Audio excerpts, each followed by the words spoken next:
kalau dunia ini mau nyaman, harus banyak ulama.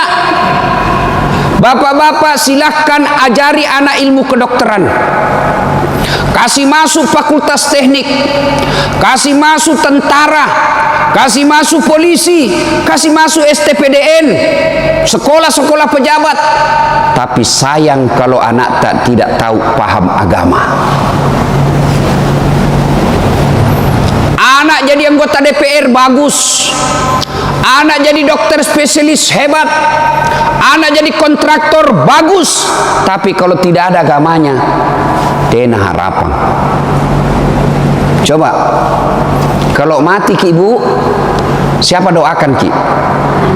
Siapa? Suami tak kawin lagi.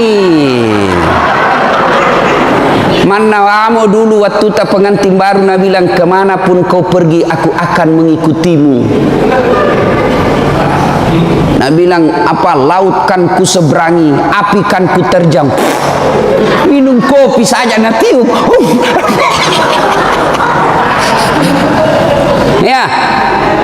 Ya, siapa yang doakan kita? Anak.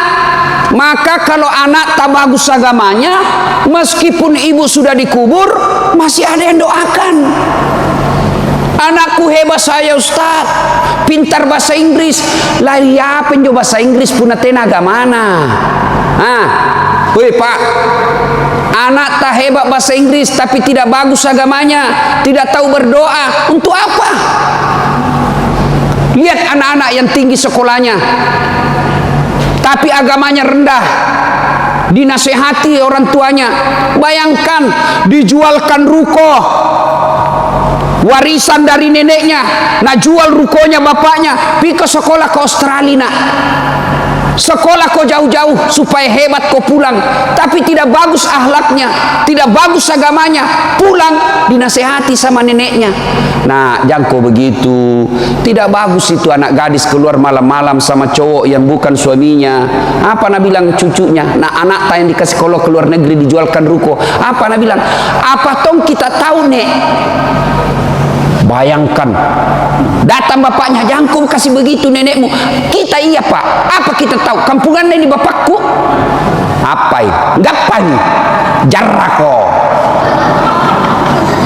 Sekolah itu anakmu tidak ada agamanya. Berdoa anak nanti kalau meninggal, pintar bahasa Inggris. Bahasa Inggris sih berdoa. Hei. Kira-kira kalau berdoa ya anak itu yang kursus bahasa Inggris, yang nak bayar 300.000 satu bulan, berdoa bahasa Inggris sih berdoa. Oh my God, please help me my mother. Talekang. Maka itu semua bisa kita dapat kalau ada kader ulama.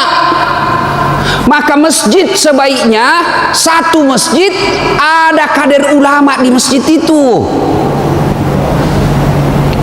Setiap masjid mestinya ada penceramah yang tinggal di situ. Ada tetangga kita yang paham agama, meskipun sedikit saja pesertanya. Selesai sholat subuh seperti ini, bikin tablik, bikin pengajian, meskipun cuma 2, 3, 4 orang yang hadir. Saya tidak pernah mondok pesantren. Satu-satunya pondokan yang pernah kuikuti pondok waktu saya kuliah, pondokan Ramsis. Tidak pernah saya sekolah agama secara khusus. Tapi di mana saya belajar agama? Saat saya masih kecil di kampung, selalu ada ceramah-ceramah kita di subuh hari. Meskipun cuma 5 orang yang hadir, 10 orang yang hadir, satu aja jadi ulama dari 10 itu sudah luar biasa menyelamatkan Gunung Merapi. Masjid sekarang rau cantik-cantik Pak, ber-AC, mewah lampunya, tapi seperti rumah sakit. Tahu rumah sakit? Tahu? Cantik toh, bersih, ber-AC, rapi. Apa isinya?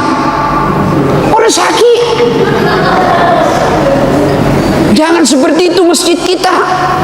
Biar masjid kita kecil, tidak terlalu rapi, tidak terlalu mewah, tapi di dalamnya selalu ada pengajian.